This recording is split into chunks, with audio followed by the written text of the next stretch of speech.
Canal Contando Histórias, senhoras e senhores, bem-vindo, bem-vinda a mais um vídeo. Bem, pessoal, o vídeo de hoje é um vídeo em que eu falo um pouco sobre a questão do racismo nos Estados Unidos, a questão do preconceito racial, que é algo que sempre esteve no contexto político, social, cultural dos Estados Unidos, se confunde com a história e com a formação dos Estados Unidos. A questão do racismo, a questão do preconceito racial, a ideia de supremacia branca. Por que eu estou falando disso tudo, né? Tudo tem uma razão. A gente teve a morte de George Floyd, um homem que morreu na cidade de Minneapolis, no estado de Minnesota, um homem negro, através de uma abordagem policial extremamente abrupta, em que ele foi morto asfixiado por um policial branco. E ele por muitas e muitas vezes falou que não estava conseguindo respirar, portanto não mostrando que ofereceu uma resistência, e nem se oferecesse resistência teria um fundamento cabível para justificar a morte de uma pessoa. A morte de George Floyd, ela não foi a origem dos protestos, na verdade ela foi o limite. Porque ao longo do tempo, sobretudo nos últimos 4 anos, a gente vem presenciando episódios de morte de jovens negros nas mãos de pessoas brancas, em que a essência desses episódios é exatamente o racismo. A gente teve, por exemplo, o massacre de Charlottesville, se eu não me engano foi na Carolina do Sul ou na Carolina do Norte, em que um homem entrou numa igreja e atirou contra as pessoas que estavam lá, e a maioria dessas pessoas eram negras. Isso tem até no clipe This is America, do Childish Gambino, que é uma música que fez um extremo sucesso. E muitas pessoas, quando olham esses protestos que estão acontecendo nos Estados Unidos hoje, muitas pessoas se perguntam, gente, olha o tamanho disso, mas por que isso está acontecendo de uma maneira, por que tomou essa dimensão? Porque a questão do racismo nos Estados Unidos, ela é latente, ela é histórica. Então, eu vim aqui falar um pouquinho sobre essa questão do racismo nos Estados Unidos, através da história dos Estados Unidos, e você entender o tamanho, a dimensão desses protestos. E entender também que toda vez que você vê um fato, toda vez que você olhar e ver, por exemplo, essa onda de protestos nos Estados Unidos, se pergunte o porquê disso. Por que de ter chegado a esse ponto. Vamos lá, pessoal, vamos falar um pouquinho da história dos Estados Unidos, com um recorte dessa questão do racismo, né? Primeira coisa é entender que os Estados Unidos era uma colônia da Inglaterra até 1776, quando a gente tem a independência dos Estados Unidos. E a mão de obra escrava negra era utilizada na colônia. E ao longo do tempo, a gente vai ver, tanto no período colonial dos Estados Unidos quanto da sua independência, a gente vai ver que vai começar a ter uma divisão entre norte e sul. O norte dos Estados Unidos e o sul dos Estados Unidos. Lembrando que a formação territorial inicial dos Estados Unidos são as chamadas 13 colônias, que ficam no litoral leste dos Estados Unidos, de cara para o Oceano Atlântico. Foram ali que os ingleses chegaram. E depois a gente tem a expansão territorial. Os Estados Unidos pós-independência, toda aquela ideia de marcha para o oeste, a gente vai deixar esse assunto para um outro dia. E a Inglaterra, ela utilizava tanto a chamada colonização por exploração, que era utilizada aqui no Brasil colonial, na América Espanhola e por aí vai, e a colonização de povoamento, onde alguns ingleses chegavam e tinham uma nova vida na terra descoberta, né? Enfim, no território que hoje são os Estados Unidos. Muitos prisioneiros ingleses vinham para cá ter uma vida nova, cumprir penas aqui e tudo mais. Então a gente tem esses dois modelos de colonização pelos ingleses com relação aos Estados Unidos, e entender também que ao longo do desenvolvimento dos Estados Unidos, seja ele colonial ou pós-colonial, Estados Unidos independente, a gente tem o norte e o sul. Tem uma colinha hoje. A gente tem o norte e o sul dos Estados Unidos. Mas por que você está falando isso, Thales? Porque é o seguinte, a estrutura de produção, a estrutura econômica do norte para o sul eram diferentes, extremamente diferentes. A essência delas eram diferentes. No norte, você tinha muito mais a questão da produção manufatureira, você tinha uma mão de obra assalariada, você tinha uma produção voltada também para a subsistência, mas também para o mercado externo. Então, quer dizer, no norte, se tinha a predominância de uma mão de obra livre, assalariada, diferente do sul dos Estados Unidos. O sul dos Estados Unidos, ele tinha o que a gente chama de sistema de plantation. É um sistema de produção comercial, econômica, em que a gente tem como base para esse sistema funcionar 3 pontos extremamente importantes. Grandes extensões de terra para que se produza os insumos, a produção voltada essencialmente para o mercado externo. E além disso, você tem uma mão de obra escrava, negra, africana. Primeiro ponto, por quê? O tráfico negreiro, ele era altamente lucrativo. Além de você levar as chamadas forças de produção para os locais e aí você ter toda a produção, a cadeia produtiva funcionando. Então, no sul, a gente tinha uma mão de obra escrava negra africana. Os escravos, a escravidão, o regime de escravidão, já era utilizado nos Estados Unidos desde a primeira metade do século XVI. E aí vai ganhando uma proporção muito grande. Então, quer dizer, a gente está falando de um norte, onde eu tenho a mão de obra livre, a gente tem uma produção manufatureira, frente ao sul, em que eu tenho uma produção mais agrícola, voltada para o mercado externo e com o uso de mão de obra escrava. Isso vai gerar um choque lá na frente. Por que vai gerar um choque? Porque quando a gente tem ali, finalzinho dos anos de no início dos anos de 1860, a gente vai ter uma guerra civil nos Estados Unidos. Entre 1861 e 1865, a gente tem a chamada Guerra de Secessão ou Guerra Civil Americana, em que os estados do Sul se autoproclamaram os Estados Confederados do Sul e entraram em conflito com o Norte. Ou seja, a gente tem uma guerra civil em que a essência, uma das bases, melhor dizendo, era exatamente essa questão do uso da mão de obra. Exatamente essa questão da escravidão. Porque o Norte se valia de uma mão de obra assalariada. E o Sul se valia de uma mão de obra escrava.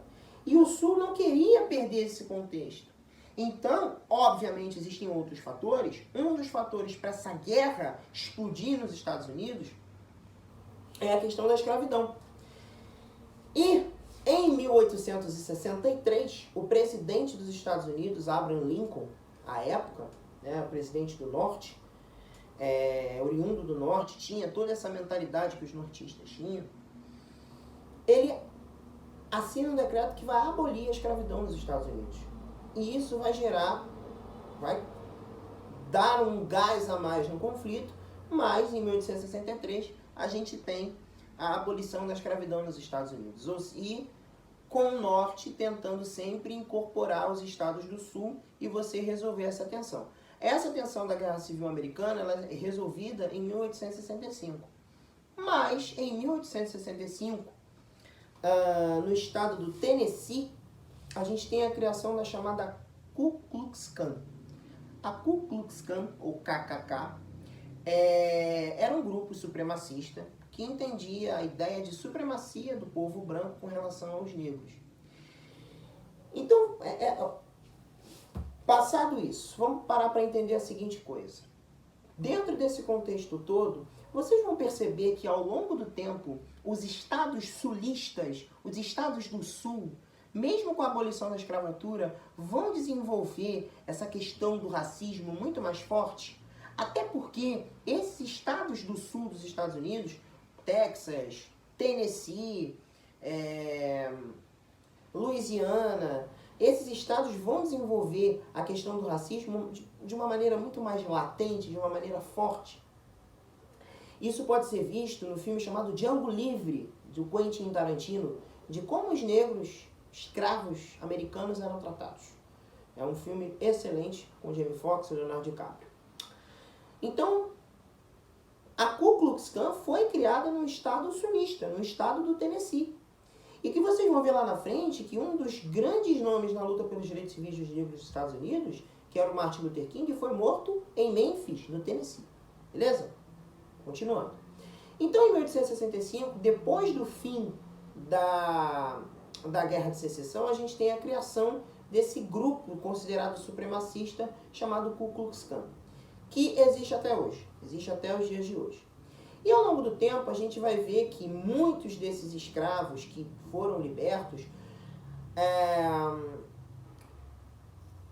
eles sofreram com um preconceito muito forte. Então repara, tudo isso que eu estou falando. A questão do racismo nos Estados Unidos, ela tem origem aí. Até porque a questão da escravidão negra nos Estados Unidos, ela foi um dos fatores importantes para a eclosão de uma guerra civil. Então, muitos negros, até mesmo antes da abolição, tentavam fugir para o norte, que viviam no sul, tentavam fugir para o norte para tentar melhores condições de vida. Beleza? Então, a gente vai perceber que ao longo do tempo vai haver a estruturação desse racismo nos Estados Unidos e entender que muito da história dos Estados Unidos tem raiz nessa questão do racismo, nesse debate do racismo. E esse preconceito racial ao longo do tempo vai ganhando uma forma muito grande dentro do país. Para vocês terem uma ideia, eu fiz algumas anotações. O racismo, o preconceito, a segregação racial, ela vai estar em leis americanas, em leis dos Estados Unidos. E a gente tem a chamada as leis de Jim Crow, que elas se deram no finalzinho do século XIX, e elas deram essa ideia de segregação. Pra vocês terem uma ideia, essas leis começaram a aparecer nos estados americanos. É bom a gente salientar o seguinte, as leis nos Estados Unidos, elas são um pouco diferentes daqui do Brasil. Aqui no Brasil a gente tem uma Constituição Federal, e por mais que a gente tenha as constituições estaduais, lá nos Estados Unidos, as leis feitas pelos estados, elas têm uma força normativa, quer dizer, força de lei muito grande. Então, as leis estaduais nos Estados Unidos, elas têm uma força. Então, essas leis de Jim Crow, elas foram leis estaduais e municipais que foram criadas, que a essência delas era exatamente a segregação racial. Para vocês terem uma ideia, a gente tinha, por exemplo, bebedouros para negros e bebedouros para brancos. E aí você tem várias imagens na internet dizendo assim, colored, que são coloridos, e black. Ou, você tinha colored, que são pessoas de cor, e white, brancos. Pessoas de cor. Para vocês entenderem essa questão da segregação.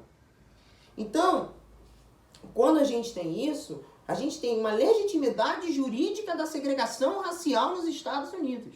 Reparem que isso mostra o tamanho do racismo, o tamanho desse preconceito dentro desse país. Beleza, gente? Então, quando a gente está falando isso, a gente vai ver que ao longo do século XX, essa segregação vai acentuando ainda mais. Só que a partir da década de 50, mais ou menos, é óbvio que você vai ter luta pelos direitos civis de negros e negras desde o início do século XX, mas em 1955 a gente tem um símbolo importante dessa luta dos direitos civis de negros e negras. Eu já falei isso no vídeo que eu postei sobre a luta pelos direitos civis de negros e negras. Então eu vou falar de uma maneira rápida. A gente teve a Rosa Parks. Rosa Parks, ela foi presa porque sentou num lugar do ônibus, no estado do Kentucky, na cidade de Montgomery. Ela sentou num lugar que era reservado para brancos, ela era negra. E um homem branco chamou a polícia e ela foi presa. Tirou a fotinha dela lá, e ela foi fichada e tudo. E nesse momento, a população negra do estado do Kentucky se rebelou com isso, você teve toda uma manifestação, e ao longo do tempo, sobretudo dos anos 50, 60 e 70, a gente tem nomes importantes e estruturas políticas importantes que lutam pelos direitos civis de negros e negras nos Estados Unidos. A gente tem, por exemplo, pessoas que entendiam que essa questão, essa luta pelos direitos civis, ela deveria se dar de uma forma mais pacífica. Daí vem o Martin Luther King. O Martin Luther King era um pastor americano que ele viajava pelo país e explicava essa ideia, essa questão, essa luta pelos direitos civis. Até porque, foi o que eu falei, existia uma legitimidade jurídica para a segregação racial em muitos estados. Então, o Martin Luther King entendia que, através de uma via mais pacífica, de uma via mais oral, de uma maneira mais diplomática, você poderia conseguir direitos para os negros e negras nos Estados Unidos. E ele tem uma declaração que é uma das declarações mais importantes da história do século XX, que diz: eu tenho um sonho. E essa declaração, ela teve um peso maior porque ela se deu perto do Capitólio, em Washington, que é a capital dos Estados Unidos. Eu tenho um sonho, que as minhas filhas não sejam julgadas pela cor de sua pele, mas julgadas pelo seu caráter. Ou algo assim, ou o inverso. Então, o Martin Luther King, ele optava pela via pacífica.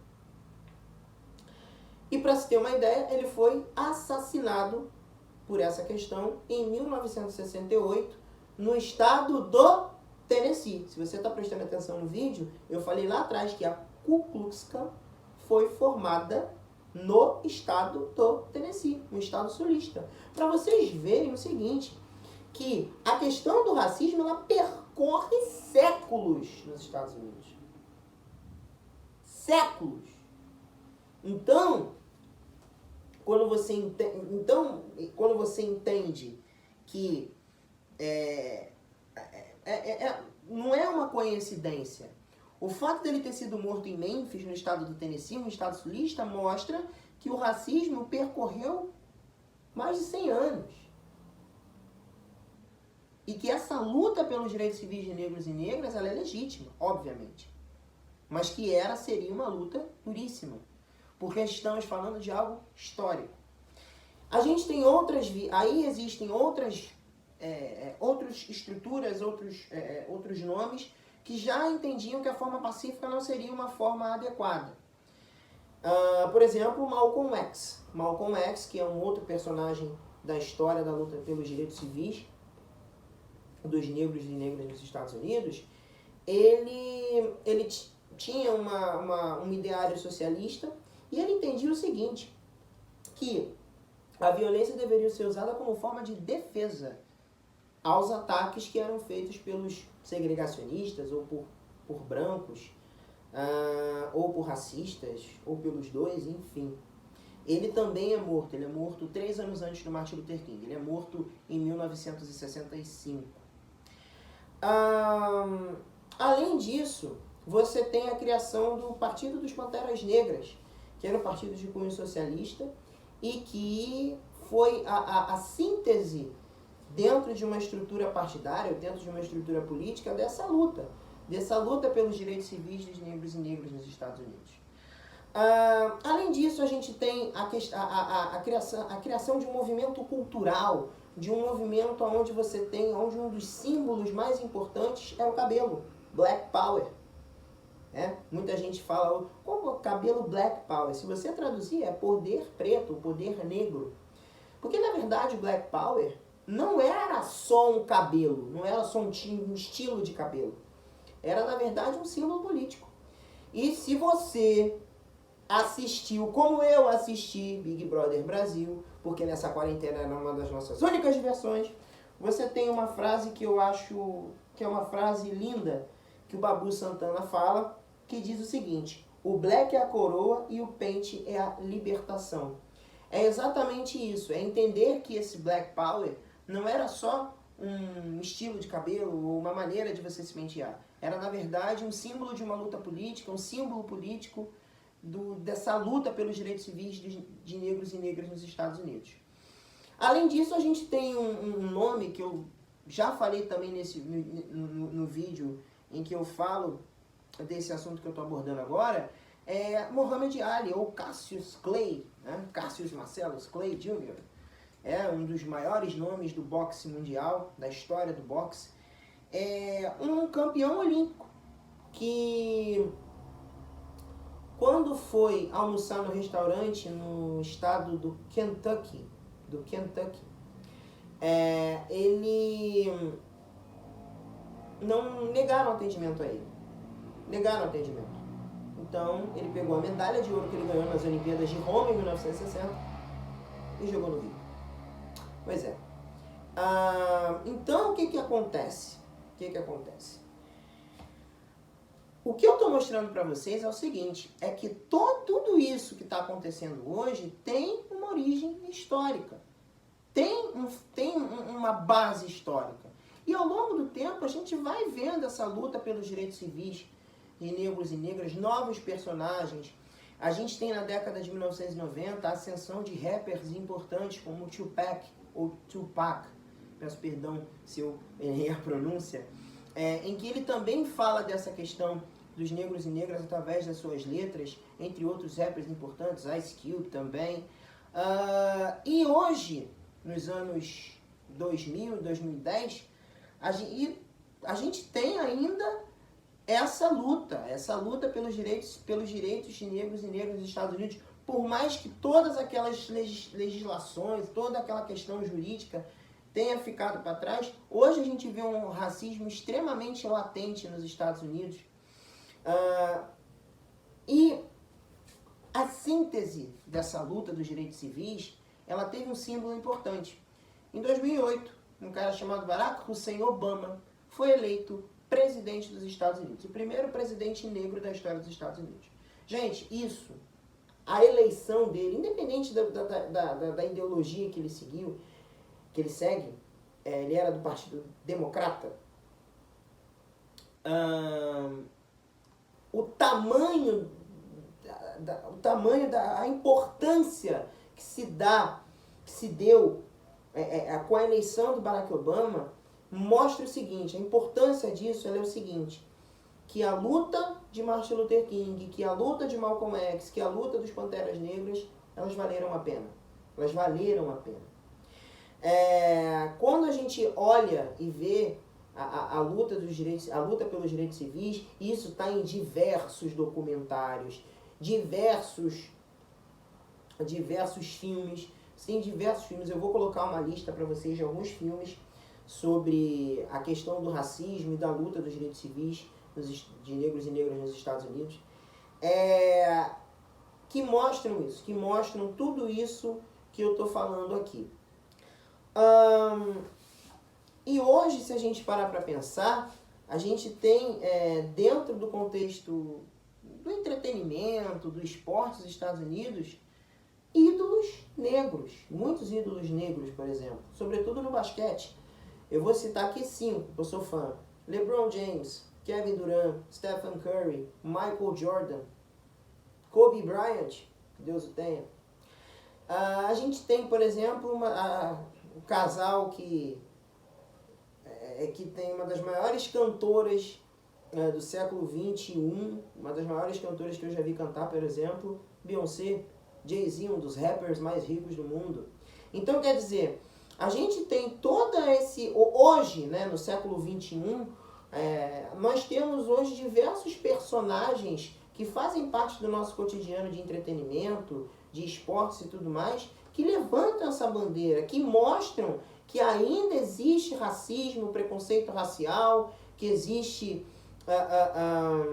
a ideia de supremacia branca. O próprio LeBron James colocou no seu Instagram a imagem de George Floyd, que foi por aí que eu comecei a ler sobre o assunto, comecei a entender o que estava acontecendo. Então, por isso eu entendi que deveria ser necessário a realização desse vídeo. Bem, pessoal, foi isso. Eu acho que eu fiz aqui um breve resumo, tem muita coisa além disso. Mas eu acho que já dá uma base para vocês entenderem o que é a luta pelos direitos civis de negros e negras nos Estados Unidos, o que é a questão do racismo nos Estados Unidos, e que essas manifestações, a dimensão que elas tomam, não são de agora. Elas são do século XVI, XVII, XVIII, porque a história dos Estados Unidos se confunde com a questão do racismo, com a questão do preconceito racial. Além disso, entender o seguinte, é entender que tudo que nós assistimos hoje, que a gente entende que lá na frente vai ser a história, tem uma origem histórica. Beleza? Bem, pessoal, só uma correção, porque isso acontece. Estamos sujeitos a isso. A Rosa Parks, ela foi presa no estado do Alabama, tá bom? Eu acabei confundindo com o estado do Kentucky. Bem, pessoal, é isso. Peço desculpas por esse erro. Espero que vocês tenham gostado. Se você gostou desse vídeo, compartilha por aí, para que todos e todas possam entender um pouquinho disso tudo que eu falei. Valeu, pessoal. Até uma próxima. Lavem as mãos, se cuidem, cuidem de sua família. Valeu, galera. Tchau.